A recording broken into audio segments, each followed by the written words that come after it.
So దేవుడు భూమిని ఆకాశములన్నీ సృజించిన తర్వాత ఆయన చేసినటువంటి ఒక గొప్ప పని ఏంటనంటే, నేను సృష్టించాను సరే, నేను చేశాను సరే, వాటిని ప్రజలు దేనిని పెట్టి పిలుస్తారు, మనుషులు అనేటువంటి వాళ్ళు దానిని ఎలా పిలవాలి అనేటువంటిది దేవునికి ఉన్నటువంటి జ్ఞానం. లేకపోతే ఈరోజు ఆకాశము అని ఎలా పిలవగలుగుతాం, భూమి అని ఎలా పిలవగలుగుతాం, నక్షత్రాలు అని ఎలా పిలవగలుగుతాం, నీళ్లను చూడగానే నీళ్లు అని ఎలా తెలుస్తుంది, సముద్రం దగ్గరికి వెళ్ళిన తర్వాత సముద్రం అని ఎలా తెలుస్తుంది మనం. సో వీటన్నిటికీ అందుకోసమే జ్ఞానములో ఆయన మించినటువంటి వాడు ఎవరు కూడా లేరు. సో నువ్వేమీ తడబడకుండా, మనం ఏమీ తడబడకుండా, సృష్టిలో ఉన్నటువంటి వాళ్ళందరూ ఏమీ తడబడకుండా ఉండటానికి దేవుడు మనందరికీ కూడా ఆ యొక్క పిలుచుకునేటువంటి అవకాశం కల్పించడానికి ఇచ్చినటువంటి దానినే నేమ్ అనేటువంటిది మనం పిలుస్తూ ఉంటాం. మన భారతదేశంలో పేర్లు అనేటువంటివి ఎలా పెడతారో నాకు ఇప్పటికీ కూడా దాని మీద ఐడియా లేదు. కానీ పాశ్చాత్య దేశాల్లో మాత్రం ఖచ్చితంగా పేర్లు అనేటువంటి ఒక వ్యక్తి పేర్లు పెట్టేస్తారు. లిటరల్గా ఒక వ్యక్తి పేర్లు, ఆ ఊరికి కూడా ఆ వ్యక్తి పేర్లు పెట్టేస్తారు. అమెరికాలో మీరు ఏ ప్రాంతానికి వెళ్ళినా సరే, ఓ ప్రాంతం మీరు వెళ్ళారు అనుకోండి, దాన్ని చూడగానే అర్థమైపోతుంది ఈ వ్యక్తి ఈ యొక్క రాష్ట్రంలో పుట్టాడు కాబట్టి ఆ పేరు పెట్టారు అని. మనం మన భారతదేశంలో ఎలా పేర్లు పెడతారనేటువంటిది నాకు ఇప్పటికీ కూడా అవగాహన లేదు. మీలో ఎవరికైనా ఉందా? నాకు తెలియదు నిజంగానే పేర్లు ఎలా పెడతారనేటువంటిది. అంటే బైబిల్ నేమ్స్ వదిలేసేయండి. బైబిల్ నేమ్లు ఇప్పుడు మోజెస్ అనేటువంటిది బైబిల్ నేమ్ తీసాం, శామ్యుయల్ అనేటువంటిది బైబిల్ నేమ్. ఇలాగ బైబిల్ నేమ్స్ అనేటువంటి మనకు తెలుసు. కానీ మిగిలినటువంటి పేర్లు ఏ ఉద్దేశంతో పెడతారో నాకు తెలియదు. చాలా పేర్లు ఆశ్చర్యంగా ఉంటాయి. కొన్ని పేర్లు తెలుసా మీకు? చాలాసార్లు విన్నాను నేను. గొయ్యి అనే పేరు ఒక అతనికి, గొయ్యి అనేటువంటి పేరు. అంతే, దాని గురించి బయోడేటా, దాని గురించి బ్యాక్గ్రౌండ్ తెలుసు నాకు. ఎందుకు పెడతారనంటే, పుట్టినటువంటి వాళ్ళు అందరూ కూడా చనిపోతూ ఉంటే వీడికి ఆ కీడు రాకుండా ఉండటం కోసము అలాంటి పేరు పెడతారంట. గొయ్యి అని కానీ, లేకపోతే నుయ్యి అని కానీ, రాయి అని కానీ, ఇలా రకరకాల పేర్లు పెడతారు. చైనా వాళ్ళు ఎలా పెడతారో తెలుసా పేర్లు మీకు? రూపాయి బిళ్ళ ఉంది ఎవరి దగ్గరన్నా? ఆ రూపాయి బిళ్ళని ఇలా పైకి వేసిన తర్వాత శబ్దం వస్తుంది చూసారా?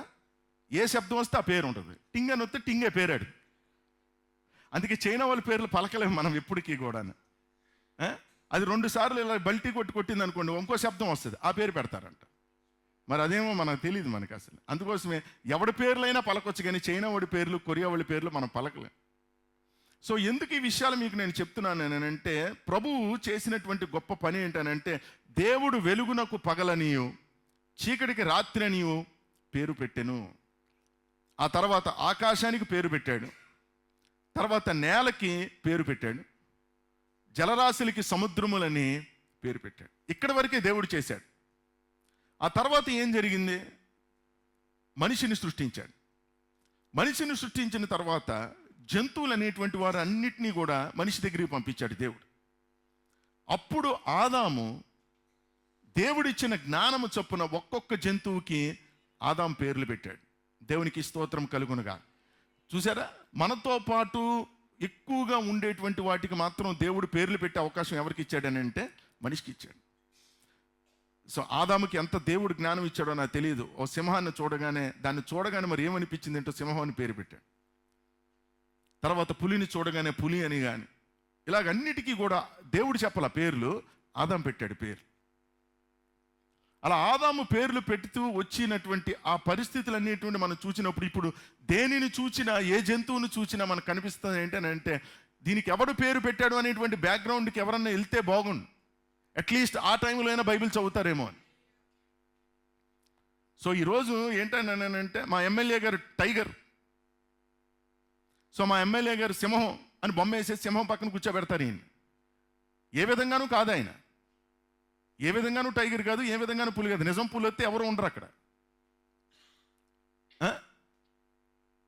కానీ ఆ పెట్టినటువంటి వాళ్ళు, చూసినటువంటి వాళ్ళు కొద్దిగా జ్ఞానము ఉపయోగించి అసలు ఈ పేర్లు ఎలా వచ్చినాయి అని చూస్తే ఖచ్చితంగా ఏ గ్రంథంలో కూడా ఉండదు. అది ఖచ్చితంగా బైబిల్ దగ్గరికి రావాలి. బైబిల్ దగ్గరికి వచ్చి ఆదికాండం గ్రంథం 1వ అధ్యాయం చదివితే అర్థమవుతూ ఉంటుంది ఎవరు పేర్లు పెట్టారో ఆకాశము అని. సో ఏ మతంలో అయినా ఆకాశాన్ని పిలుస్తున్నారా?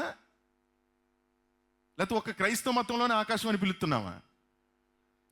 మరి మిగిలినటువంటి వాళ్ళకి అర్థం కావాలి, ఈ ఆకాశం అనే పేరు ఎవరు పెట్టారు, ఎవరి ద్వారా పెట్టబడింది అనేటువంటి. అప్పుడు వస్తే రూట్స్ అనేటువంటిది బైబిల్లోకి వస్తుంది మీకు. బైబిల్లోకి వచ్చినప్పుడు కనబడుతుంది ఏంటనంటే ఇది భూమి అనేటువంటి మాట. అలాగే జంతువులు చూడగానే ఈ పేర్లన్నీ కూడా కనబడతా ఉంటాయి. ఏంటంటే ఎవరు పెట్టారంటే ప్రథమ వ్యక్తి అయినటువంటి మొదటి పురుషుడైనటువంటి ఆదాము పెట్టాడు అనేటువంటి మాట. సో ఎందుకు నేను ఈరోజు ఈ యొక్క పేరు గురించినటువంటి మాటల్ని నేను జ్ఞాపకం చేస్తున్నానంటే, బైబిల్లో ఉన్నటువంటి కొన్ని పేర్లు మనిషి యొక్క జీవితాన్ని ప్రభావితం చేశాయి. అలాంటి ముఖ్యమైనటువంటి 3 ప్రాముఖ్యమైనటువంటి వాటిని ఈరోజు మీ ముందు ఉంచాలని ఆశపడుతున్నాను. 3 apples changed the world అనేటువంటి ఒక సామెత ఉంది.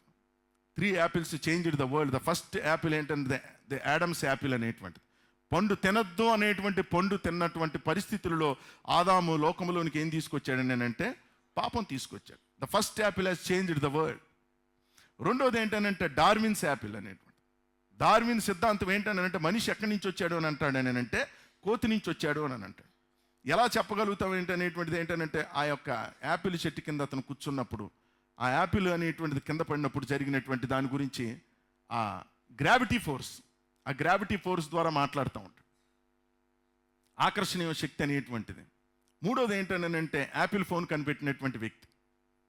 అది రెవల్యూషన్ ఎలాంటి బ్రాడ్ చేసుకొచ్చింది ఏంటంటే అన్ని ఫోన్లు వేరు, ఆ యాపిల్ ఒక్కటే వేరు అనే విధంగా ఎలాగైతే వేరియేషన్ చూపిస్తాడు, అలాగ 3 యాపిల్స్ అనేటువంటివి ఎలాగైతే గ్రావిటీ ఫోర్స్ అనేటువంటిది ఎలాగ డార్విన్ చెప్పాడో, లేకపోతే మిగిలినటువంటి ఆదాము యాపిల్ ఎలాగైతే ప్రపంచంలోకి పాపం తీసుకొచ్చిందో, ఇప్పుడు ప్రజలు అనేటువంటి వాళ్ళందరూ కూడా యాపిల్ ఫోన్లో ఉన్నటువంటి టెక్నాలజీని ఉపయోగించి ఎందుకు యాపిల్ ఫోన్లో అంత విశిష్టత ఉన్నది అనేటువంటిది అలా మాట్లాడుతూ ఉంటారు. సో 3 యాపిల్స్ ఎలాగైతే చేంజ్ అనేటువంటిది చేసిందో, వరల్డ్ని ఎలాగైతే ప్రభావితం చేసిందో, బైబిల్లో ఉన్న 3 ప్రాముఖ్యమైనటువంటి పేర్లు మన జీవితాలను చాలా ప్రభావితం చేసింది. ఈ 3 అంటే ఆదాము యాపిల్ కానీ, లేకపోతే ఈ గ్రావిటీ ఫోర్స్కి సంబంధించినటువంటి సిద్ధాంతం కానీ, లేకపోతే ఈ యాపిల్ ఫోన్ కనిపెట్టినటువంటి ఇది కానీ, ఈ 3 పక్కన పెట్టండి. ఈ 3 ఉన్నా లేకపోయినా మనం పర్వాలేదు, కానీ నేను చెప్పేటువంటి బైబిల్లో ఉన్నటువంటి 3 పేర్లు మాత్రం ఖచ్చితంగా ప్రతి ఒక్కరిని ప్రభావితం చేస్తుంది. దేవునికి స్తోత్రం కలుగునుగా. ఆ 3 గురించి ఈరోజు దేవుని యొక్క వాక్యంలోంచి క్లుప్తంగా మీ ముందు ధ్యానం చేస్తున్నాను. మొట్టమొదటిగా ప్రియమైనటువంటి దేవుని బిడ్డారా, బెత్లెహేము అనేటువంటి పేరు.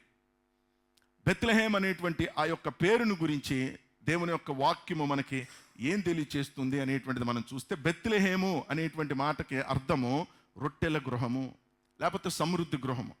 బెత్లెహేము గురించి. కానీ ఆ బెత్లెహేములో నుంచి వచ్చినటువంటి ఒక ఆయన గురించి కనుక మాట్లాడినప్పుడు అప్పుడు బెత్లెహేము యొక్క ప్రస్తావన అనేటువంటిది మనకి చాలా స్పష్టంగా అర్థమవుతూ ఉంటుంది. దేవునికి స్తోత్రం కలుగును గాక. బెత్లెహేములోని నజరేతు అనేటువంటి గ్రామములో ప్రభు అయినటువంటి యేసుక్రీస్తు జన్మించారు. యెషయా గ్రంథం 7వ అధ్యాయం 14వ వచనంలో మనం చూసినట్లయితే, ఇదిగో కన్యక కుమారుని కనికి అతనికి ఇమ్మానుయేలు అనేటువంటి పేరు పెట్టెను. ఇమ్మానుయేలు అనే పేరుకు అర్థము భాషాంతరమున దేవుడు మనకి తోడు అనేటువంటి మాట. So what Bethlehem has brought into this world, Bethlehem అనేటువంటిది ఈ లోకంలోనికి ఏం తీసుకొచ్చింది అని అంటే, దేవుడు అనేటువంటి ఆయన మన మధ్యన ఉండేటువంటి పరిస్థితిని తీసుకొచ్చింది. Which changed the world. లోకమును ఎంతగానో మార్చివేసినటువంటి పేరు ఏదైనా ఉన్నదని అంటే, ప్రభావితం చేయబడినటువంటి పేరు ఏమైనా ఉన్నదని అంటే బెత్లెహేము అనేటువంటి మాటను జ్ఞాపకం చేస్తుంది. బెత్లెహేము అనేటువంటి మాటను జ్ఞాపకం చేసినప్పుడు మనకు అర్థం అవ్వాల్సినటువంటి మొదటి మాట ఏంటనంటే, దేవుడు మనతో ఉన్నాడు, లేకపోతే మనతో దేవుడు అనేటువంటిది మనకు అర్థం అవ్వాలి. దేవునికి స్తోత్రం కలుగునుగా. So when we talk about Bethlehem, we should understand that God is with us. మనతో దేవుడు అనేటువంటి మాట. సో మనతో అనగా లోకములో ఉన్నటువంటి వారందరితో, లోకములో ఉన్నటువంటి మనుషులందరితో కూడా దేవుడు ఉన్నాడు అనేటువంటి మాట గురించి మనకి స్పష్టంగా చెప్పబడినటువంటి ప్రాంతము, చెప్పబడినటువంటి పేరు, ఇన్ఫ్లుయెన్స్ చేయబడినటువంటి పేరు ఏంటనంటే బెత్లెహేము అనేటువంటి మాట. ఎందుకోసం అంటే బెత్లెహేములో నుంచి ఎవరు వచ్చారు అని అంటే ఇమ్మానుయేలు వచ్చాడు. ఇమ్మానుయేలు అనేటువంటి పేరుకి అర్థం ఏంటంటే భాషాంతరమున దేవుడు మనకి తోడు, అంటే మనతో దేవుడు ఉన్నాడు అనేటువంటి మాట. నీ ధైర్యం ఏంటి అని ఎవరు నన్ను అడిగితే నా భర్త అంటారు చాలామంది. నీ ధైర్యం ఏంటి అని అంటే నా పిల్లలు అని అంటారు చాలామంది. నీ ధైర్యం ఏంటి అని అంటే నా ఆస్తి. నీ ధైర్యం ఏంటి అని అంటే నా ఉద్యోగం. నీ ధైర్యం ఏంటి అని అంటే నా బంధువులు. నీ ధైర్యం ఏంటి అని అంటే నా స్థానికమైనటువంటి నేను పుట్టినటువంటి ఊరు అని చెప్తూ ఉంటాను. కానీ ధైర్యముగా మనం చెప్పవలసినటువంటిది ఏంటంటే, మన ధైర్యం ఏంటనంటే మనతో దేవుడు అనేటువంటి ధైర్యం. మనతో దేవుడు అనేటువంటి ధైర్యాన్ని కలిగినటువంటి వారిగా మనం ఉండాలి. లిటరల్లీ వాస్తవంగా మనం చూసినట్లయితే దేవుడు మనతో ఉన్నాడు అనేటువంటి మాట. ఆ కృపాసత్య సంపూర్ణుడైనటువంటి దేవుడు మన మధ్యన శరీరధారిగా అవతరించాడు. ఆ వాక్యము కృపాసత్య సంపూర్ణుడై శరీరధారిగా మన మధ్యన నివసించను అనేటువంటి మాట. So God is with us. మనతో దేవుడు అనేటువంటి మాట ఎంత బలమైనటువంటిదో చూడండి మనం. సో దేనిని పెట్టి కొలిచినా సరే దీనిని మనం కంపేర్ చేయలేం. బంధువులు కొంతసేపే నీతో ఉంటారు, భర్త నీతో కొంతసేపే ఉంటాడు, భార్య నీతో కొంతసేపు ఉండదు. కొంతసేపు ఇన్ ది సెన్స్ ఏంటనంటే ఈ లోకంలో నుంచి వాళ్ళు వెళ్ళిపోతారు. కానీ మనతో ఎప్పుడు ఉండేటువంటి వాడు ఎవడు అని అంటే దేవుడు మాత్రమే. దేవునికి స్తోత్రం కలుగునుగా. దేవుడు లోకాన్ని ప్రేమించినటువంటి దేవుడు మనతో ఉండటానికి ఇష్టపడ్డాడు, మన మధ్యన నివసించడానికి ఇష్టపడ్డాడు. That is what Bethlehem means. అందుకోసమే బెత్లెహేము అనేటువంటి మాటను మనం చూసినప్పుడు మనకు అర్థమవుతున్నటువంటి మాట ఏంటనంటే మనతో దేవుడు ఉన్నాడు. సో దేవుడు మనతో ఉన్నాడు అని అంటే లిటరల్లీ అంటే వాస్తవంగా దేవుడు మనతో ఉన్నాడు అనేటువంటి మాట మనకు అర్థం అవ్వాలి. రెండోదిగా మనం చూసినట్లయితే దేవుడు మనతో ఉన్నాడు అని అంటే పర్సనల్లీ అనేటువంటి మాట మనకు అర్థం అవ్వాలి. వ్యక్తిగతంగా దేవుడు మనతో ఉన్నాడు. వ్యక్తిగతంగా దేవుడు మనతో ఉన్నాడు అనేటువంటి మాట మనం అర్థం చేసుకోవాలి. ఈరోజు వాక్యం వింటున్న మన జీవితంలో మలాకీ గ్రంథము నుంచి మత్తయి రాసిన సువార్త వరకు కూడా ఉన్నటువంటి ఆ పీరియడ్ని గనక మనం చూసినట్లయితే 400 సంవత్సరములు డార్క్ పీరియడ్ అనేటువంటి మాట. చీకటి కాలము. ఎందుకు చీకటి కాలం అని అంటే దేవునితో మనుషులకు ఉన్నటువంటి సాంగత్యము, ఆ కనెక్షన్స్ అనేటువంటివి తెగిపోయినాయి. ఎవరు తెంపుకోవటం వలన తెగిపోయినాయి అని అంటే దేవుడు తెంపుకోవటం వలన. దేవుడు మనుషులతో మాట్లాడటం మానివేశాడు. ఎందుకోసం అంటే అప్పటి వరకు దేవుడు అనేక రకాలుగా దేవుడు మనుషులతో మాట్లాడినా కూడా మనుషులు దాన్ని సద్వినియోగం చేసుకోలేకపోయారు. అందుకోసం 400 సంవత్సరాలు ఎవరికి ఇష్టం వచ్చినటువంటి విధంగా వాళ్ళ ఇంటికి వాళ్ళే యజమానులాగా, వాళ్ళ ఇంటికి వాళ్ళే యజమానులు రాలాగా ఎవరు ఇష్టం వచ్చినట్టు వాళ్ళు బ్రతికినప్పుడు 400 సంవత్సరముల తర్వాత దేవుడు భూమి మీదకి శరీరధారిగా ఈ భూమి మీదకి వచ్చాడు. ఆ వచ్చినప్పుడు బైబిల్ మనకి ఏదైతే చెప్పింది ఏంటో బెత్లెహేము అనేటువంటి ప్రాంతములో కన్యకైనటువంటి మరియకు ఆయన గర్భమున పుట్టినప్పుడు జరిగినటువంటి సంఘటన ఏంటనంటే దేవుడు మనతో ఉన్నాడు అనేటువంటి మాట మనకి దేవుడు మరి ఒకసారి స్పష్టంగా తెలియచేస్తున్నాడు. మనతో దేవుడు ఉండటం అనేటువంటిది ఎలా ఉంటుందని ఒకసారి ఆలోచించే. ఎవరు ఉన్నా లేకపోయినా సరే ఇందాక మనం పాడిన చింతించకన్నా యేసు మాటలు నీవు మరిచావా. నేనున్నానన్నటువంటి మాటలు, యేసు చెప్పినటువంటి మాటలు మనము చాలాసార్లు మర్చిపోతున్నాం. మేము మన చుట్టూ ఎవ్వరు ఉన్నా లేకపోయినా సరే, అంధకారం అనేటువంటిది మనం కమిలుకొని ఉన్నా సరే, మనకున్నటువంటి ఏకైక ఆధారము నిరీక్షణ ఏంటనంటే మనతో దేవుడు ఉన్నాడు అనేటువంటి విషయాన్ని మనం జ్ఞాపకం చేసుకోవాలి. దేవునికి స్తోత్రం కలుగునుగా. రక్షించినా రక్షించకపోయినా మా దేవుని సేవించటమే మానము అంటానికి కారణం అనేటువంటిది ఏంటనంటే వాళ్ళతో దేవుడు ఉన్నాడు అనేటువంటి విషయాన్ని వాళ్ళు తెలుసు కాబట్టి. నేను ఆ ప్రతిమకు కానీ లేకపోతే ఆ యొక్క రాజుకు కానీ నేను మొక్కను అని దానియేలు అనటానికి కలిగిన కారణం ఏంటంటే దేవుడు నాతో ఉన్నాడు అని దానియేలు చెప్పగలిగినటువంటి ఆ సందర్భం. సో ప్రతి విషయాలలో మనం జ్ఞాపకం చేసుకోవాలి. In spite of our failures God is still with అస్.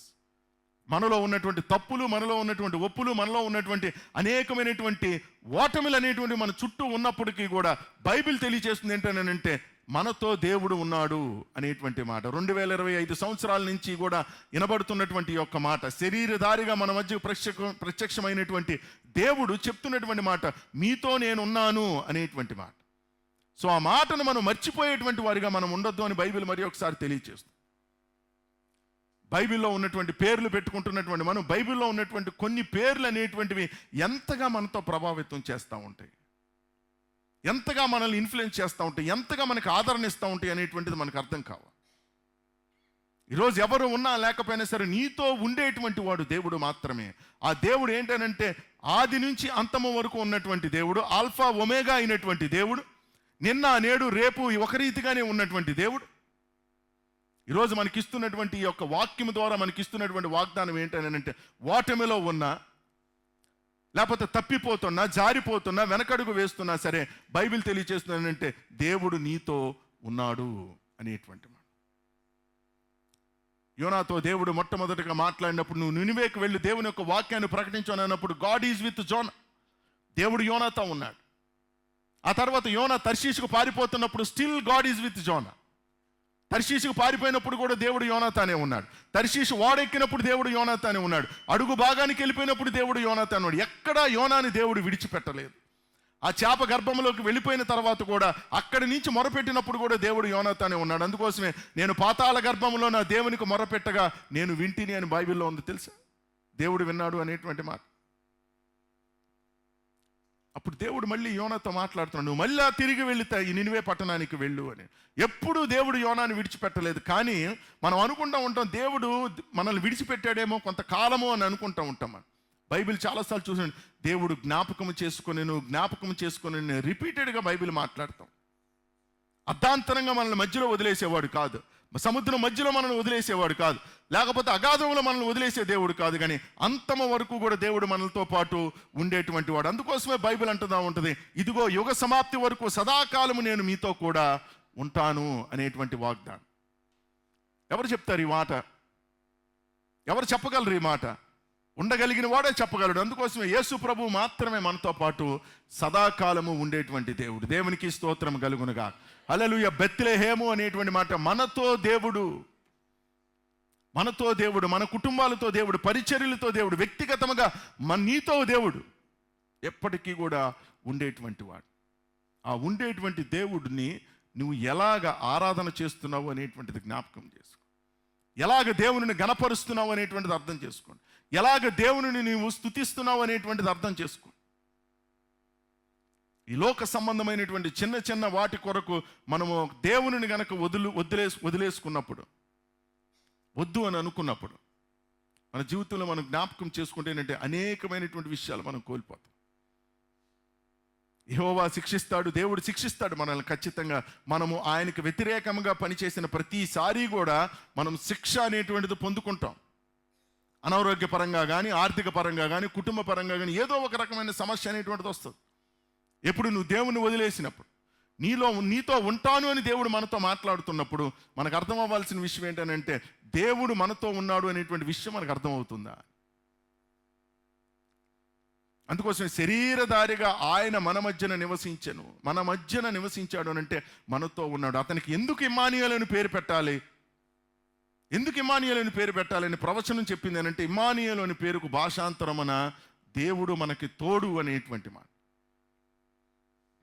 దేవుడు మనకి తోడు అనేటువంటి మాటని జ్ఞాపకం చేస్తుంది. ఎలాగైతే ఈరోజు దేవుడు సృష్టించినటువంటి ఆకాశాన్ని చూసి ఆనందపడతాము, దేవుడు సృష్టించినటువంటి వర్షాన్ని చూసి ఆనందపడతాము, సముద్రం దగ్గరికి వెళ్ళి ఎలాగైతే సంతోషిస్తామో, వీటన్నిటినీ కూడా ఒక పేరు పెట్టి పిలుచుకునే జ్ఞానము కలిగినటువంటి దేవుడు అలా ఇచ్చినప్పుడు, అన్నిటికంటే ముఖ్యంగా ఆ తర్వాత మనుషులకి దేవుడు ఇచ్చిన జ్ఞానం ద్వారా ఒక్కొక్క ప్రాంతానికి ఒక్కొక్క పేరు అనేటువంటిది వాళ్ళు పెడుతున్నారు. బైబిల్లో ప్రతి పేరుకి ఒక అర్థం ఇచ్చాడు దేవుడు. ప్రతి పేరుకి కూడా, బెత్లెహేము అనే ప్రాంతానికి, యెరూషలేము అనేటువంటి ప్రాంతానికి, మారా అనేటువంటి ప్రాంతం, ఏ ప్రాంతానికి వెళ్ళిన ప్రతి దానికి కూడా ఒక అర్థం ఉన్నది.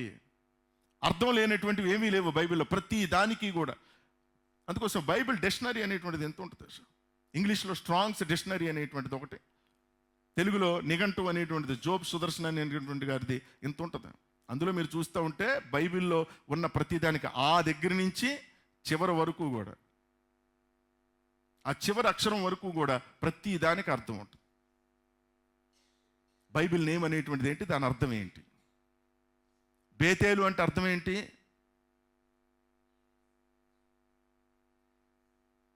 చెప్పండి, బేతేలు అంటే అర్థం ఏంటి?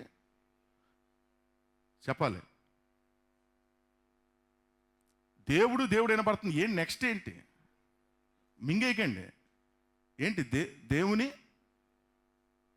గృహం, అది పోనీ దేవుని మందిరం. బేతేలు అంటే. పెనుయేలు అంటే చూసారా? అందుకే రెండు పక్కన అడిగాను నేను. బాబు నేను అడగలే, కూర్చో, నువ్వు పర్లేదు చెప్పు. దేవుని పెనుయేలు అంటే ఏంటి?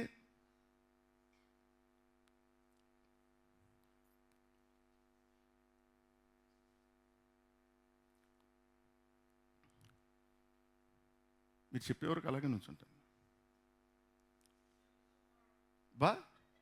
మీరు మాతో చేయకండి పోరాటం, ఆగండి. పెనుయేలు అంటే ఏంటి చెప్పండి? పురాణ వాడండి, మొబైల్ తీయండి దగ్గర. పెనుయేలు అని అంటే దేవుని ముఖము.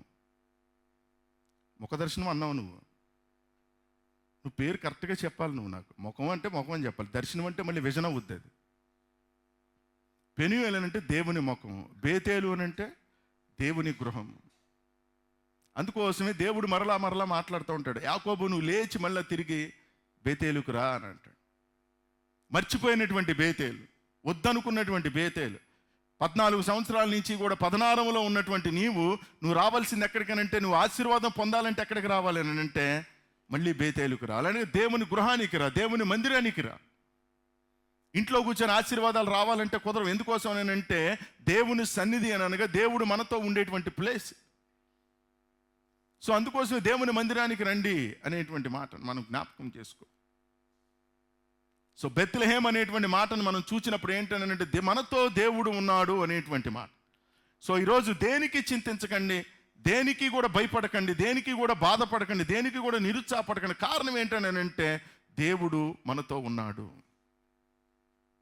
కష్టాలలో, నష్టాలలో, బాధలలో, ఇబ్బందులలో, శ్రమలలో కృంగిపోయినప్పుడు, అనారోగ్యం పాలైనప్పుడు, ఆర్థికపరమైన ఇబ్బందులు వచ్చినప్పుడు, అందరూ నిన్ను ఒంటరి వాళ్ళని చేసినప్పుడు, అన్ని సందర్భాల్లో ఫెయిల్యూర్స్లో నువ్వు ఉన్నప్పుడు, ప్రతి సందర్భంలో నీకు అర్థం అవ్వాల్సింది ఏంటంటే దేవుడు మనతో ఉన్నాడు. మనతో దేవుడు ఉన్నాడు అనేటువంటి ఆ యొక్క భరోసా, ఆ యొక్క భద్రత అనేటువంటిది మనం జ్ఞాపకం చేస్తున్నాం. In God we have security. దేవునిలో మనకు దేవుడు ఇచ్చినటువంటి ఆ భద్రతను మనము జ్ఞాపకం చేసుకోవాలి. అందుకోసమే మొదటిగా బెత్లెహేము అంటే మనతో దేవుడు అనేటువంటి మాట. సో మనతో దేవుడు ఉన్నటువంటి మాటను మనం జ్ఞాపకం చేసుకున్న తర్వాత రెండవ పేరుని గనక మనం చూసినట్లయితే బైబిల్లో అత్యధికముగా మనల్ని ప్రభావితం చేస్తున్నటువంటి పేరు ఏంటంటే కల్వరి అనేటువంటి పేరు. సో బెత్లెహేము అని అంటే మనతో దేవుడు, కల్వరి అని అంటే ఏమైనా గెస్ చేయగలరా? అలాగే ఉంటుంది సేమ్. మనతో దేవుడు అనేటువంటి మాటకి ఎలాగైతే చెప్పానో బెత్లెహేము అని అంటే కల్వరి అనేటువంటిది. మీరు ఏదైనా చెప్తే తర్వాత పాయింట్ నేను చేస్తాను. కల్వరి అని అంటే ఏంటో చెప్పగలరు? చాలా దగ్గరికి వచ్చావు. కల్వరి అని ఏంటంటే మన కొరకు దేవుడు. దేవునికి స్తోత్రం కలుగునుగా. హల్లెలూయ. కల్వరి అనేటువంటి మాటను చూసినట్లయితే గాడ్ ఫర్ అస్. బెత్లెహేమ్ అని అంటే గాడ్ విత్ అస్. కల్వరి అని అంటే గాడ్ ఫర్ అస్, మన కొరకు దేవుడు. దేవునికి స్తోత్రం కలుగునుగాక. శరీరధారిగా కృపాసత్య సంపూర్ణుడిగా మన మధ్యన నివసించినటువంటి దేవుడు ఏం చేస్తున్నాడనంటే మన కొరకు వచ్చాడు అనేటువంటి మాట. మన కొరకు తన ప్రాణము పెట్టాడు. ఆ ప్రాణము పెట్టినటువంటి ప్రాంతాన్ని మనం ఏమని పిలుస్తామని అంటే కల్వరి అని పిలుస్తూ ఉంటాం. దేవునికి స్తోత్రం కలుగునుగాక. ఆ కల్వరి అనేటువంటి ప్రాంతం దగ్గరికి వెళ్ళినప్పుడు మనకు కనబడతా ఉంటుంది ఏంటంటే మన కొరకు దేవుడు ఎందుకు వచ్చాడు అనేటువంటిది అర్థమవుతుంది. మనతో దేవుడు ఎందుకున్నాడు అనేటువంటిది మనకు అర్థమవుతూ ఉంటుంది. ఆ కల్వరి అనేటువంటి ప్రదేశానికి వచ్చిన ప్రతిసారి కూడా when we look at the cross, ఆ యొక్క సిలువను చూసిన ప్రతిసారి మనకు అర్థం ఉంటుంది మన కొరకు కదా దేవుడు. అంతేగాని ఈ లోకం గురించి కాదు కదా, మన కొరకు దేవుడు అండి. వ్యక్తిగతంగా నా కొరకు దేవుడు అనేటువంటిది మనకు అర్థం కావాలి. దేవునికి స్తోత్రం కలుగునుగాక. హల్లెలూయా. మన కొరకు దేవుడు ఏంటంటే ఎలా చెప్పగలుగుతాం నేనంటే మనం సిలువను చూచినప్పుడు మన కొరకు దేవుడు అని మనకు అర్థమవుతూ ఉంటుంది. ఆ సిలువలో ఆయన చేసినటువంటి త్యాగాన్ని చూసినప్పుడు మన కొరకు దేవుడు అని మనకు అర్థమవుతూ ఉంటుంది. ఆయన కొట్టించుకున్నటువంటి ఆ కొరడా దెబ్బల్ని చూచినప్పుడు మన కొరకు దేవుడు. ఆయన కార్చినటువంటి ఆ రక్తాన్ని చూచినప్పుడు, నది వలె ప్రవహించినటువంటి ఆ నదిని, ఆ రక్తాన్ని చూచినప్పుడు మన కొరకు దేవుడు అనేటువంటి మాట. సో మనం జ్ఞాపకం రోమిలికి రాసిన పత్రిక 8వ అధ్యాయంలో మనం 6వ వచ్చిన అధ్యాయంలో అనుకుంటాను, దేవుడు మన పక్షము ఉండక మనకు విరోధి ఎవడు? If God be for us who can be against us. దేవునికి స్తోత్రం కలుగును గాక.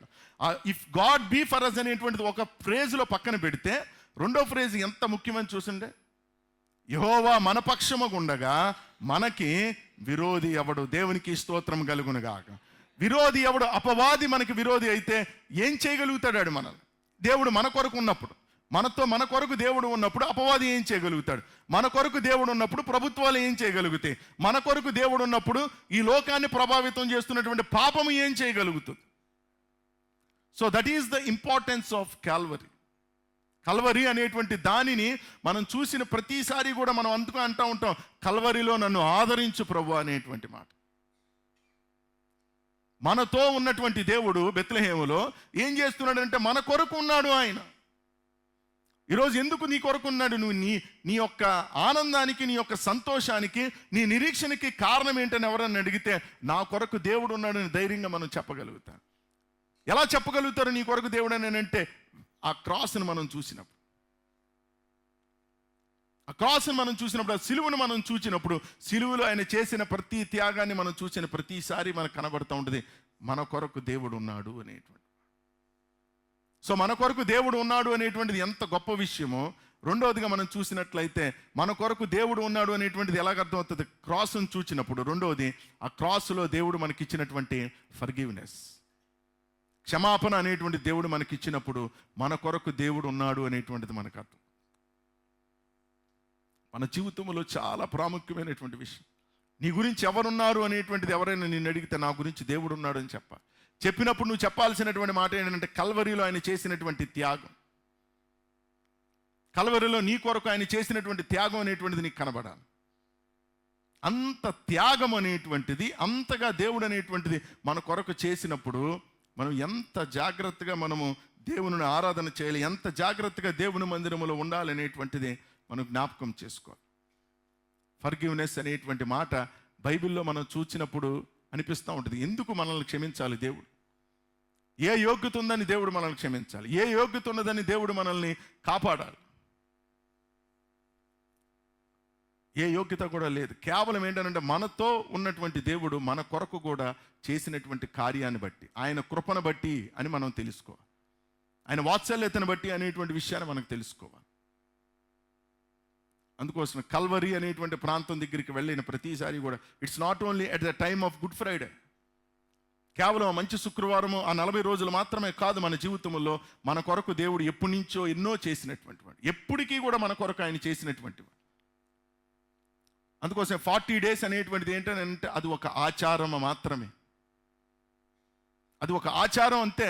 దానిని చేస్తేనే దేవుడు మన కొరకు చేసినట్టు కాదు. అది నువ్వు చేసినా చేయకపోయినా దేవుడు నీ కొరకు చేయాల్సిన అన్నీ చేశాడు. The past, present and future అన్నీ కూడా దేవుడు మన కొరకు చేశాడు ఆ కల్వరిలో. సో నువ్వేంటనంటే ఆయన జ్ఞాపకం చేసుకోవడానికి, ఇంకా నువ్వు భక్తిలో పెరగటానికి, నీ వాక్యం నేర్చుకోవడానికి ఆ 40 రోజులు నీకేమైనా ఉపయోగపడాలి తప్ప అది ఒక అలవాటుగా, అది ఒక ఆచారంగా మాత్రం చెయ్యొద్దు. అన్యులు చేసే విధంగా నువ్వు దాన్ని చెయ్యొద్దు. కల్వరీ అనేటువంటిది వెరీ ఇంపార్టెంట్ వర్డ్ బైబిల్లో. ఆ ఇంపార్టెంట్ వర్డ్ అనేటువంటిది ఏంటంటే ఆయన చేసినటువంటి త్యాగము. ఇలాంటి చిన్న చిన్న ఆచారాల వల్ల నువ్వు చెప్పులు లేకుండా తిరగటం, నువ్వు డ్రెస్సులు మార్చుకోవటం, డ్రెస్సులు వేయటం, లేకపోతే నీసులు మానేయటం, ఆ 40 రోజులు ఏడవటం, కూర్చోవటం, ఇవన్నీ నువ్వు చేయటం వల్ల ఉపయోగం లేదు. What he did at Calvary has to be recognize. ఆయన కల్వరిలో ఏం చేశాడు అనేటువంటిది నువ్వు గుర్తించాలి. ఏం చేశాడని అంటే నీ కొరకు ఆయన మరణించాడు, మన కొరకు ఆయన మరణించాడు. మరణించినప్పుడు నువ్వేం చేయాలి? నీ పాపములన్నీ కూడా ఆయన దగ్గర ఒప్పుకోవాలి. ఒప్పుకొని ఆయన చెప్పినటువంటి ప్రకారంగా నువ్వు జీవించాలి. కానీ ఏ రోజు బైబిల్లో ప్రభువు చెప్పలేదు నువ్వు 40 రోజులు ఇలా పాటించమని. ఏ రోజు కూడా బైబిల్ అనేటువంటిది రాయలేదు 40 రోజులు ఇలా చెయ్యని. నిస్సి కౌన్సిల్లో ఆ యొక్క కాన్స్టాంటినోపుల్ అనేటువంటి ఆయన తీసుకొచ్చినటువంటి ఆ సంస్కరణల వల్ల 40 days లెంట చేద్దామనే విధంగా తీసుకొచ్చారు. దాన్ని అలాగే ఇప్పటి వరకు మోసుకొచ్చారు. నా జీవితంలో ఎప్పుడు నేను లెంట చేయలేదు 40 days. 40 days ప్రేయర్ అనేటువంటిది పెడతాను. ఎందుకొరకని అంటే ఆ 40 daysలో మనం కూడా ప్రార్థనలో ఉండొచ్చు, వాక్యం నేర్చుకోవచ్చు. సో అట్లీస్ట్ మిమ్మల్ని అయినా మందిరానికి రప్పించగలుగుతాను కదా అని. అంతే 40 days. It's not because of Lent. ఆ 40 కాకపోతే ఇంకో 40 రోజులన్నా పెట్టుకోవచ్చు. మనం ఎప్పుడైనా పెట్టుకోవచ్చు 40 రోజులు. ఓపిక ఉండాలి, కానీ మీరు రావాలే కానీ ఎప్పుడైనా పెడతాను.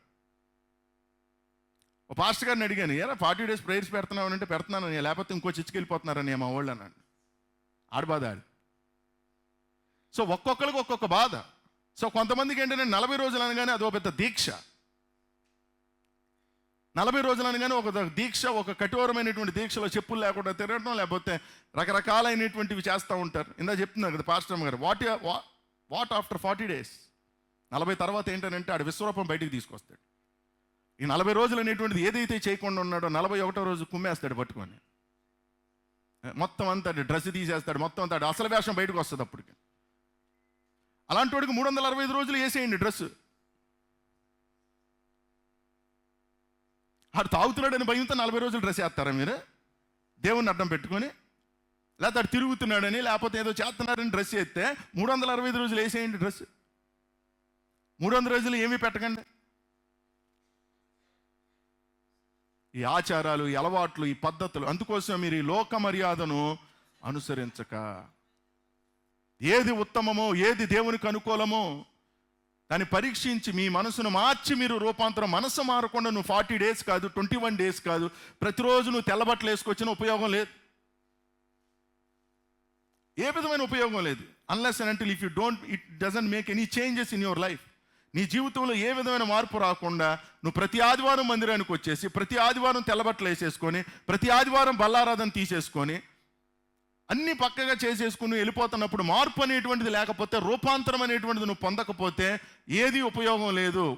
దేవుడు కల్వరిలో ఏదైతే చేశాడో దానికి ఏ విధమైనటువంటి మీనింగ్ లేదు. అందుకోసమే నిన్ను బట్టే కదా నా నామం అన్య జనుల మధ్యన దూషించబడుతుంది. యూట్యూబ్ తీస్తే చాలు ఆడుకుంటున్నారు పట్టుకొని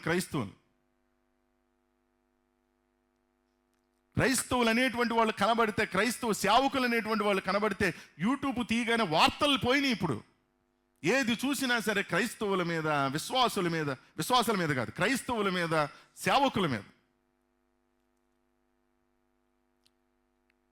ప్రతి సందర్భంలో దేవుడు కల్వరిలో ఏం చేశాడు అనేటువంటిది పూర్తిగా మర్చిపోయి, పూర్తిగా పక్కన పెట్టేసి, నేను ఎలా పడితే అలా ఉంటాను అనేటువంటి విధంగా అయిపోయాడు. అందుకోసం అంటున్నాను, రోమీయులకు రాసిన పత్రికలో కృప నిరార్థకమగునా, ఇచ్చినటువంటి కృప నిరార్థకమగునా, ఇచ్చినటువంటి ఆ గ్రేస్ని ఎందుకోసం మనం ఉపయోగించుకోవట్లేదు?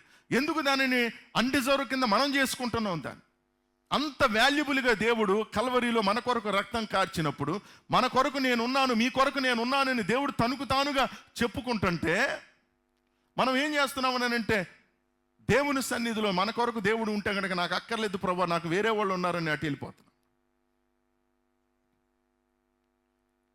మన జీవితంలో మనతో ఉన్నటువంటి దేవుడు బెత్లెహేములో కల్వరి దగ్గరికి వచ్చేటప్పుడు మన కొరకు దేవుడు ఉన్నాడు.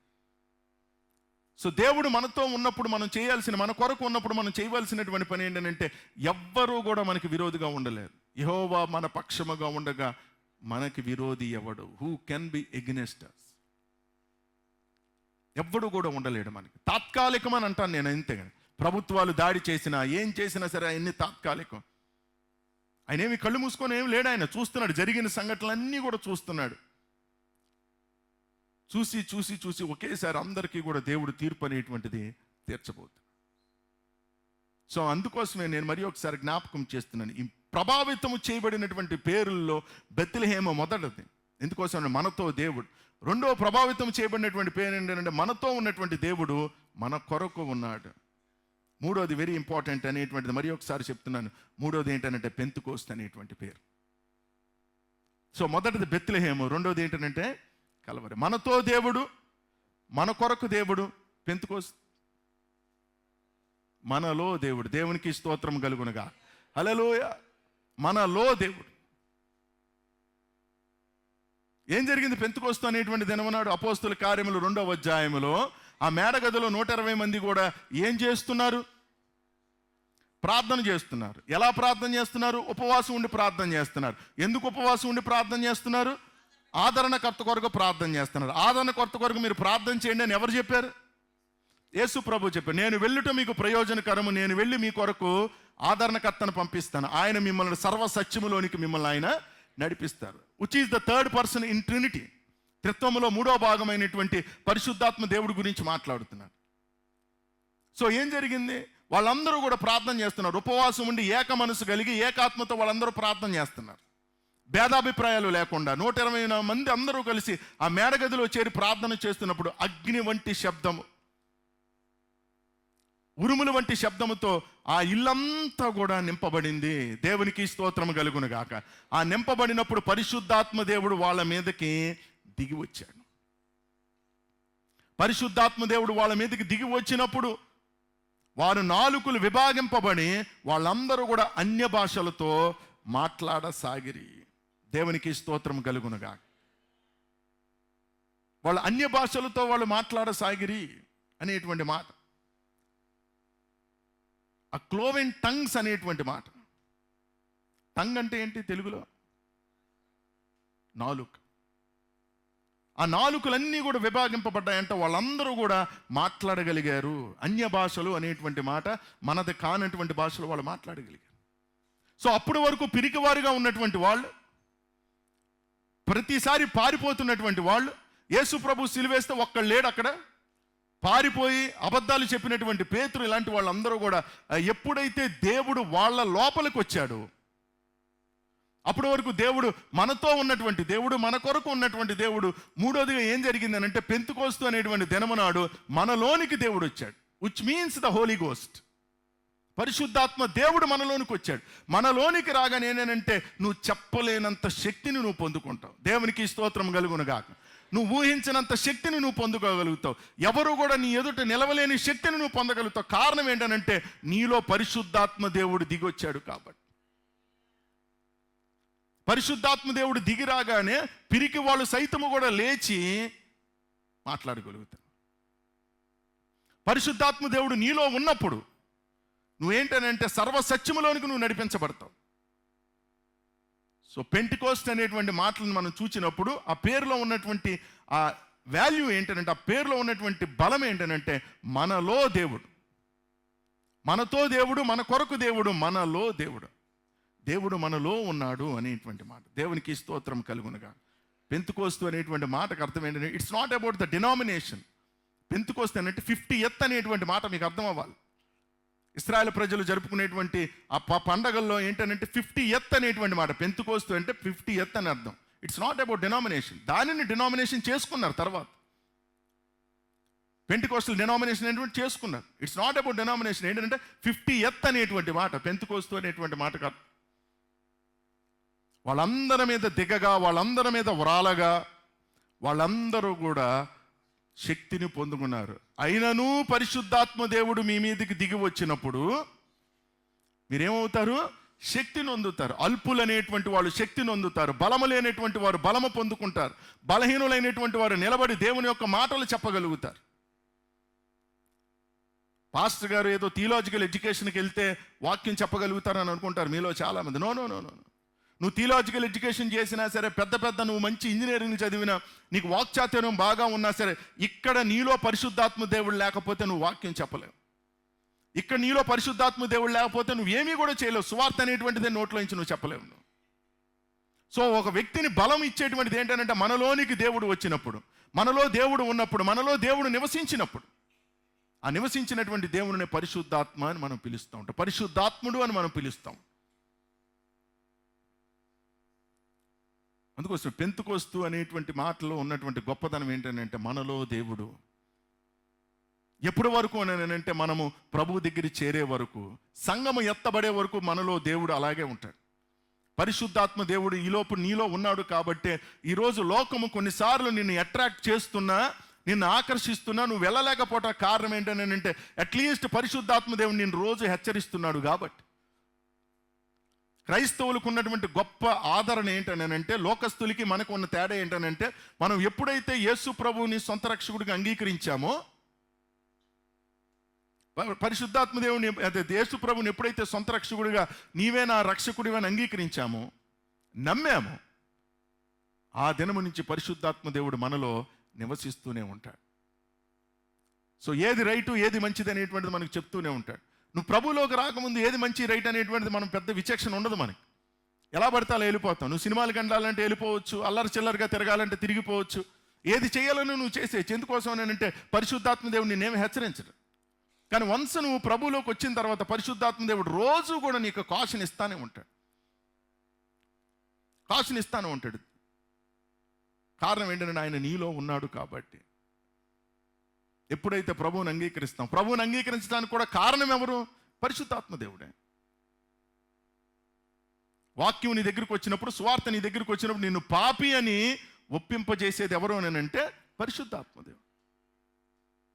మనిషి కాదు. మనిషి నువ్వు పాపి అని చెప్పినప్పుడు ఇద్దరికి దెబ్బలాట అవుతుంది. ఇంట్లో వాళ్ళు చెప్పినా, నువ్వు పాపి అని చెప్పినా దెబ్బలాటలు అవుతాయి. కానీ పరిశుద్ధాత్మ దేవుడు చెప్తాడు, నువ్వు పాపిని అని నిన్ను ఒప్పింపజేసేటువంటి వాడు పరిశుద్ధాత్మ దేవుడు. Convicting you that we are sinners. ఆ ఒప్పింప చేసిన తర్వాత మనం ఏం చేస్తాం? యేసు ప్రభువును సొంత రక్షకుడిగా అంగీకరిస్తాం, నమ్మి బాప్తీసం పొందుతాం. బాప్తీసం పొందగానే ఏం జరుగుతుందంటే పరిశుద్ధాత్మ దేవుడు మనలో నివసించిన ప్రతి దినము ప్రతి క్షణము కూడా సర్వ సత్యములోనికి మనల్ని నడిపిస్తూనే ఉంటాడు. దేవునికి స్తోత్రం కలుగునగా.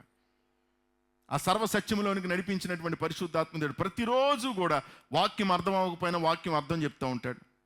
మాటలు రాకపోయినా నత్తివారినైనా సరే, ఎలాంటి వారినైనా సరే దేవుడు మాట్లాడగలిగినిస్తాడు. దేవునికి స్తోత్రం కలుగునగా. ఆ ఫ్లో అనేటువంటిది కానీ, ఆ నిలబడేటువంటి విషయము కానీ, ఆ నిలబడి వాక్యం చెప్పే విషయం కానీ, ఎంతమంది ప్రజలను చూసి సిగ్గుపడకుండా ధైర్యముగా నిలబడి వాక్యం చెప్పగలుగుతున్నామనంటే that is the power of holy ghost, పరిశుద్ధాత్మ శక్తి అనేటువంటి మాట. ఆ శక్తి లేకపోతే ప్రతి ఒక్కడు కూడా వాక్యం కూడా చెప్పలేను. నువ్వు ఎంత గొప్ప చదువుకున్నా సరే, ఎంత బాగా నీకు నాలెడ్జ్ ఉన్నా సరే, నీలో దేవుడు లేకపోతే, నీలో పరిశుద్ధాత్మ దేవుడు లేకపోతే మనం వాక్యం కాదు కదా ఏమీ చేయలేం. దేవుని మందిరాలు నడిపింపబడాలన్నా, దేవుని మందిరాలు ద్వారా వాక్యం ద్వారా నడిపింపబడాలన్నా మనకు ఉండవలసింది ఏంటంటే మనలో దేవుడు ఉండాలి. మనలో దేవుడు ఎప్పుడు ఉంటాడు? ఆ దేవుడిని మన కొరకు ఎప్పుడైతే వచ్చాడు అనేటువంటి విషయాన్ని మనం గుర్తిస్తామో కల్వరి దగ్గర, అప్పటి నుంచి ఎప్పుడైతే ప్రభువుని అంగీకరిస్తామో దెన్ పరిశుద్ధాత్మ దేవుడు మనలో ఉంటాడు. అదే మనలో ఉండేటువంటి దేవుడు. దేవునికి స్తోత్రం కలుగునుగా. హల్లెలూయా. సో సర్వ సత్యములోనికి నిన్ను నడిపిస్తున్నటువంటి ఆ దేవుడు, సర్వ జ్ఞానములోనికి నడిపిస్తున్నటువంటి దేవుడు, ఏది చేయకూడదో, ఏది ఉండకూడదో, ఏది తినాలో, ఏది తినకూడదో, ఎక్కడికి వెళ్ళాలో, ఎక్కడ ఉండకూడదో, అన్ని విషయాల్లో కూడా నిన్ను చెప్పేటువంటి వాడు ఏంటంటే మనలో ఉన్నటువంటి పరిశుద్ధాత్మ దేవుడు. Don't suppress the Holy Ghost. అందుకోసం బైబిల్ ఆత్మను మీరు ఆర్పకుడి, నీలో ఉన్న పరిశుద్ధాత్మ దేవుడిని ఆత్మను ఆర్పకుడి అనేటువంటి మాట మన జీవితంలో దానిని మనం జ్ఞాపకం చేసుకోవాలి. మనతో దేవుడు బెత్లెహేము, మన కొరకు దేవుడు కల్వరి, మనలో దేవుడు పెంతెకోస్తు. ఈ మూడు చాలా ప్రాముఖ్యం. క్రైస్తవ విశ్వాసులకి ఈ మూడు పేర్లు కూడా వాళ్ళ జీవితంలో చాలా విస్ఫోటనాన్ని తీసుకొచ్చినాయి, చాలా ప్రభావితం చేసింది, గొప్ప ప్రత్యక్షతను తీసుకొచ్చినాయి మన జీవితాల్లో. So never forget about these 3 important words in the Bible. ఈ మూడు కూడా నీ జీవితమే కాదు, ప్రతి ఒక్కరి జీవితం. ప్రభువుని అంగీకరించినటువంటి వాళ్ళందరూ, అంగీకరించినటువంటి వారు ఇంకా ఎక్కడ ఉన్నారు అని అంటే వాళ్ళకి చెప్పాలి, అరే దేవుడు నీతో ఉన్నాడు రా అనేటువంటి మాట చెప్పాలి. అదే బెత్లెహేము. అందుకోసమే ఆయన శరీరధారిగా మన మధ్యన వచ్చాడు అనేటువంటి విషయాన్ని మనం చెప్పాలి. నా కొరకు కాదు, క్రైస్తవులకు కొరకు మాత్రమే కదా మనతో దేవుడు అని, నాతో మాత్రమే కదా మనతో దేవుడు బెత్లెహేము అని చెప్పాలి వాళ్ళు. ఎందుకురా మనతో దేవుడు ఉన్నాడని అంటే మన కొరకు దేవుడు ఉన్నాడు అని చెప్పాలి. అదే కల్వరి అనేటువంటి ప్రాంతం. మనతో దేవుడు ఉన్నప్పుడు నువ్వు దేని గురించి భయపడక్కర్లేదు, ఎవరు నీకు విరోధిగా ఉండలేరు. వాళ్ళు ఉన్నా అది తాత్కాలికమే అని చెప్పాలి. మన కొరకు ఉన్నటువంటి దేవుని దగ్గరికి నువ్వు ఎప్పుడైతే వస్తావో, నీ పాపములన్నీ ఎప్పుడైతే ఆయన రక్తంలో నువ్వు కడుగుతావో, అలా కడగగానే నువ్వు ప్రభువుని అంగీకరించగానే, నమ్మి బాప్తీసం పొందగానే మనలోనికి దేవుడు వస్తాడు రా అని. నువ్వు ఆ దేవుడి కొరకు ఎక్కడెక్కడికో పరిగెట్టక్కర్లేదు, ఏ కొండలో ఎక్కక్కర్లేదు, నువ్వు ఏ దీక్షలో చేయవలసిన అవసరం లేదు. కారణం ఏంటంటే పరిశుద్ధాత్మ దేవుడు నీలో, నువ్వు నమ్మిన ప్రతి దినము నుంచి కూడా నీలోనే ఉంటాడు. అస్తమానం బయటికి వెళ్ళిపోయేవాడు కూడా కాదు ఆయన. పరిశుద్ధాత్మ దేవుడు ఎప్పుడూ కూడా నీలోనే ఉంటాడు. అంటే మనలో దేవుడు ఉన్నాడు అని అంటే ఎంత గొప్ప ధన్యులు మనం అందరము కూడా. అందుకోసమే నేను వెళ్ళుట మీకు ప్రయోజనకరం అంటాడు యేసు ప్రభువారు. మన కొరకు వచ్చినటువంటి దేవుడు, మన కొరకు ఉన్నటువంటి ఆయన కల్వరిలో ఏమంటాడు? నేను వెళ్ళుట మీకు ప్రయోజనకరం. ఎందుకు నేను వెళ్ళుట ప్రయోజనకరం అంటే మీ కొరకు నేను ఆదరణకర్త. ఆదరిస్తున్నాడా పరిశుద్ధాత్మ దేవుడు? ప్రతిరోజు మనల్ని ఆదరిస్తూనే ఉంటాడు. మన నిరాశల నిస్పృహలో ఉన్నప్పుడు ప్రతిరోజు కూడా పరిశుద్ధాత్మ దేవుడు ఆదరిస్తూ ఉంటాడు. మన ప్రతి కన్నిటిని కూడా తుడుస్తాడు, ప్రతి బాష్ప బిందువును కూడా తుడుస్తాడు. ఏ కష్టములో ఉన్నా, ఏ కలిమిలో ఉన్నా, ఏ లేమిలో ఉన్నా. సో ద పాయింట్ ఏంటనంటే ఆ పరిశుద్ధాత్మ దేవుడు నిన్ను ఏలనిచ్చేవాడిగా మనం చేస్తున్నామా లేదా? పరిశుద్ధాత్ముడు చెప్పిన మాటలకు మనం ఓకే చెప్తున్నామా లేదా? పరిశుద్ధాత్ముడు ప్రకారము మనం జీవిస్తున్నామా లేదా అనేటువంటిదే పాయింట్. అలా ఉంటే దేర్ ఈజ్ నో ప్రాబ్లం. అలా లేకపోతేనే బైబిల్ అంటూ ఉంటుంది ఆత్మను నువ్వేం చేస్తున్నావు అని అంటే ఆర్పుతున్నావు అనే మాట. ఆ ఆత్మను నువ్వు ఆర్పుతున్నావు. ఎందుకోసం అంటే నీలో కోరికలు ఎక్కువైపోయినాయి కాబట్టి. కోరికలు ఎక్కువైపోయినాయి, లోకానికి నువ్వు అట్రాక్ట్ అవుతున్నావు కాబట్టి. లోకములో ఉన్నటువంటి వాటికి నువ్వు అట్రాక్ట్ అవుతున్నావు, లోకములో ఉన్న వ్యసనాలకు నువ్వు అట్రాక్ట్ అవుతున్నావు. ఆ వ్యసనాలు నిన్ను ఏం చేస్తున్నాయి అంటే ఆత్మను ఆర్పేసే విధంగా చేస్తున్నాయి. అంటే నువ్వేం చేస్తున్నావు అంటే, నేను దేవుడు నాలో ఉన్నాడు కానీ నేను దేవుడిని అనగదొరుకుతాను, నా కోరికల్ని బయటికి తెప్పించుకుంటాను. ఏ వ్యసనమైనా సరే మనిషి ఎప్పుడు బలహీనుడు అవుతాడు అనేటువంటిది మనం చూసినట్లయితే, ఎప్పుడు బలహీనుడు అని అంటే మనిషికి ఉన్నటువంటి వ్యసనాన్ని అతడు కంట్రోల్ చేయాలి, అతడే దాన్ని కంట్రోల్ చేసుకోవాలి. వ్యసనం అతన్ని కంట్రోల్ చేయకూడదు. వ్యసనం అనేటువంటిది అతన్ని కంట్రోల్ చేయకూడదు. వ్యసనాన్ని ఇతను కంట్రోల్ చేసుకోవాలి. ఏదైనా సరే, త్రాగుడైనా వ్యభిచారమైనా ఏదైనా సరే, మనిషి అనేటువంటి వాడు ఏం చేయాలనంటే, నేను దీనిని అధిగమించాలి అనే విధంగా ఉండాలి. అది నిన్ను అధిగమించే విధంగా ఉండదు. అది నిన్ను ఎప్పుడైతే అధిగమిస్తూ ఉంటుందో, there the life will condemn. అప్పుడు జీవితం అనేటువంటిది పూర్తిగా నాశనం అయిపోతూ ఉంటుంది.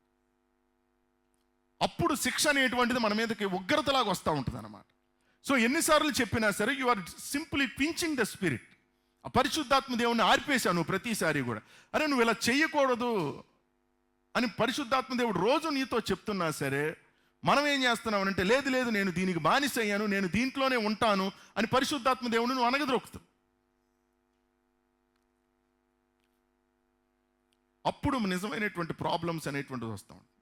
అందుకోసమే వెరీ వాల్యుబుల్గా ఏంటంటే, మనతో దేవుడు బెత్లెహేము, మన కొరకు దేవుడు కల్వరి, మనలో దేవుడు పెంతెకోస్తు. సో ఈ మూడు కూడా వెరీ ఇంపార్టెంట్గా మనం జ్ఞాపకం చేసుకోవాలి. మనలో దేవుడు ఉండటం ఎంత గొప్ప ఆధిక్యత అండి. అందుకోసం నీలో ఉన్నవాడు ఈ లోకములో ఉన్నవాడు అందరికంటే కూడా గొప్పవాడు. దేవునికి స్తోత్రం కలుగును. ఈ లోకములో ఉన్నవాడంటే అపవాది. ఈ అపవాది పెట్టినటువంటి అట్రాక్షన్స్ అనేటువంటి వాటి అన్నిటి నుంచి కూడా, అది సినిమా అవ్వచ్చు, ఏదో ఒకటి టీవీ అవ్వచ్చు, లేకపోతే స్పోర్ట్స్ అవ్వచ్చు, త్రాగుడు అవ్వచ్చు, వ్యభిచారం అవ్వచ్చు, ఇవన్నిటినీ కూడా కంట్రోల్ చేసేవాడు ఎవడని అంటే అపవాది. అందుకోసమే నీలో ఉన్నవాడు ఈ లోకములో ఉన్నవారు అందరికంటే కూడా అపవాది. ఆ గొప్పవాడు అనేటువంటి ఆయన నీలో ఉన్నాడు, మనలో ఉన్నాడు, మనతో ఉన్నాడు, మన కొరకు ఉన్నాడు, మనలో ఉన్నాడు, ఎప్పటికీ కూడా ఉంటాడు. నువ్వు గనక ఖచ్చితంగా ఆయనకి నువ్వు అవకాశం ఇస్తే, నీ హృదయాన్ని ఆయన ఏలాలి. నీ హృదయం అనేటువంటి దానిని ఆయన ఏలాలి. నీ జీవితం ఆయన పెట్టినటువంటి సొత్తు, ఆయన ఇచ్చినటువంటి భిక్ష, రక్షణ అనేటువంటి ఆయన ఇచ్చినటువంటి ఉచితమైనటువంటి కృప, వాటన్నిటినీ మనం ఎప్పుడైతే కలిగిన వారుగా ఉంటామో మన జీవితంలో దీవెనలు పొందుకుంటాం. అందుకోసం బెత్లెహేము అని అంటే మనతో దేవుడు, కల్వరి అని అంటే మన కొరకు దేవుడు, పెంతెకోస్తు అంటే మనలో దేవుడు. ఈ మూడింటిని బట్టి కూడా దేవునికి స్తోత్రాలు చెల్లిద్దాం. ఇక్కడ ఎవ్వరు కూడా వ్యక్తిగతమైనటువంటి మనోళ్ళు ఎవరు లేరు, మన ఇంటి వాళ్ళు ఎవరు లేరు. దేవుడు ఒక్కడే ఉన్నాడు. దేవుడు ఒక్కడే ఉన్నాడు. మన ఇంట్లో ఉన్నవాళ్ళు మనతో ఉంటారో లేదో తెలియదు, మన ఇంట్లో వాళ్ళు మన కొరకు ఉంటారో లేదో తెలియదు, మన ఇంట్లో వాళ్ళు మనలో ఉంటారో లేదో తెలియదు. కానీ దేవుడు మాత్రం మనతోనే ఉన్నాడు, మన కొరకు ఉన్నాడు, మనలోనే ఉంటాడు. అట్టి దేవుని ఎప్పుడు కూడా గణపరుద్దాం. తల వంచని ప్రార్థన చేసుకుందాం. పరిశుద్ధాత్మ